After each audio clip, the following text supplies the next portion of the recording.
Hello, my name is Robert Kiyosaki, and I'm probably best known for writing this book here called Rich Dad, Poor Dad, which was first published in 1997, and my wife and I created this board game, Cash Flow. And the purpose of our work is to increase people's financial IQ. So, question people often ask is, what is a good return on my money? Some people say a 10% return is good. Well, so that means if I put in $1,000 and I get $100 back per year, that's considered good. But what you're going to find out today that's actually chump change. It's not that much money. So we're going to be talking about how your financial education and a higher financial IQ can actually teach you how to make money out of nothing, something called an infinite return. So I'm going to bring up my sweetheart Kim and Ken McElroy, our business partner in our real estate deals. He's also a Rich Dad advisor, author of the ABCs of Real Estate. And they'll be actually talking about a real estate deal that we have done where we got an infinite return.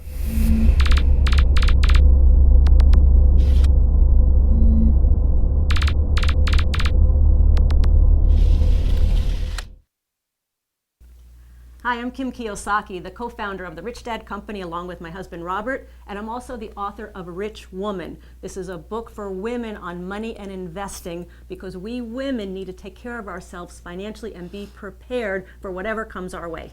And I'm Ken McElroy, Rich Dad advisor and property investor, and we're going to talk today about principles in this book, which are basically how to buy properties at cash flow and produce infinite returns. And when Ken and I and Robert first met, the reason we got together is because we are so aligned on our philosophy, especially about cash flow. And management. When I read Rich Dad, Poor Dad, I said, this is the only book I've ever read that likes property management.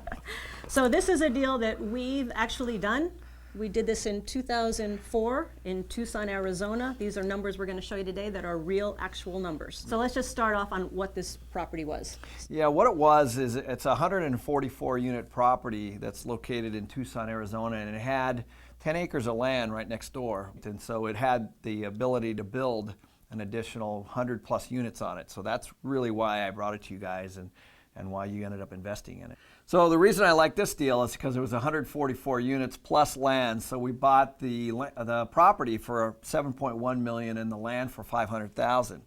And I knew that the bank would give us 4.9 in a loan and I needed 2.7 in equity. So you came to us and to raise money, and what we liked about the deal is, number one, there was that big opportunity of the land, but also there was 144 units rented that gave us cash flow immediately. Which was very important when you're raising money to have cash flow against. We love cash flow. Yeah, cash flow is good.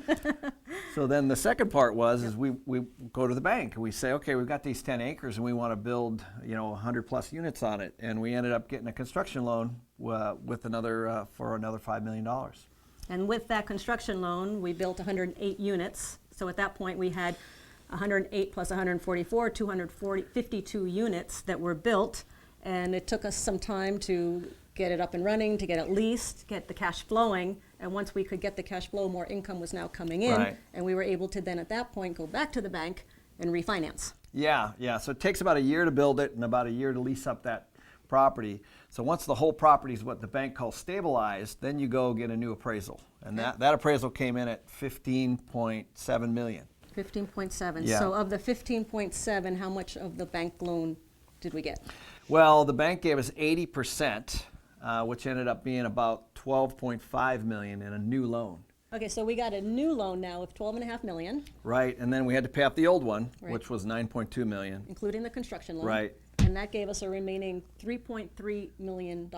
Correct. And from that, we owed all the investors their original equity, which was 2.7. and on top of it, so that leaves another $600,000. So for Robert and me, we put in $1 million. We got our $1 million back, plus we got an extra $200,000 from the refinance. Right.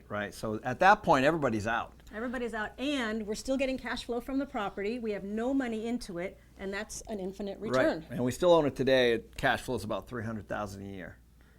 So once again, it takes financial IQ, financial intelligence to make money with nothing. But making money is only part of the story. The next question is, how do you pay less in taxes for the money you make? So with that, I'm going to bring up my friend, Rich Dad advisor, Tom Wheelwright. He's also the author of a book called Tax-Free Wealth. So with that, here's Tom to talk about the last deal on how we pay tax on very little tax on it. So before we get into the numbers and taxes, Tom, would you give the audience a little bit of your background, please? Sure. I have a master's of tax degree, and then on top of that, I spent 7.5 years with one of the 4 largest accounting firms in the world, Ernst & Young, and I spent another 4 years as the in-house tax advisor for a Fortune 1000 company before starting my own firm that I've been running for the last 16 years. And this guy loves taxes. So let's just summarize here. Kim and I put in $1 million. We got Right. $1.2 million back. And every month we get X number of thousands of dollars every month income. So it's an infinite return. But how does that look from a tax side? It's wonderful from a tax side because the cash flow that came back as you were getting the monthly checks, totally tax-free. On top of that, the $1.2 million you got back is also tax-free because that $1.2 million is really debt, and debt isn't taxable.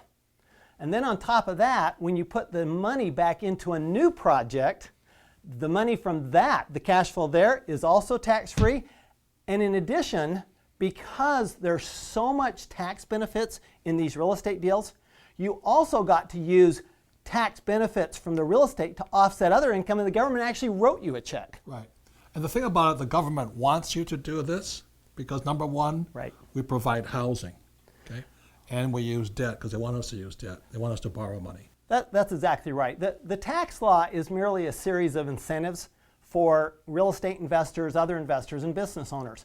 And so the government wants the private people, private investors, to do their work for them, basically. They want to make sure they provide housing, provide jobs, provide Oil. commercial buildings, produce oil. Food. And all of this is done through provisions in the tax law to provide incentives to people who put their money in that and risk their money, really, in order to do that. The great thing is, in these deals, is that money is risked for a very short period of time, then it comes back and you're back to an infinite return. So the last thing is people oftentimes say, well, you only do that in America. Is that true? What's great, and in my book, Tax-Free Wealth, I talk about how this applies to every country. There are lots of countries that have these exact same provisions, and the tax law in every country is really just a series of incentive plans. That's all it is. So with that, that's all part of financial IQ, is how do you make money and how do you minimize taxes legally.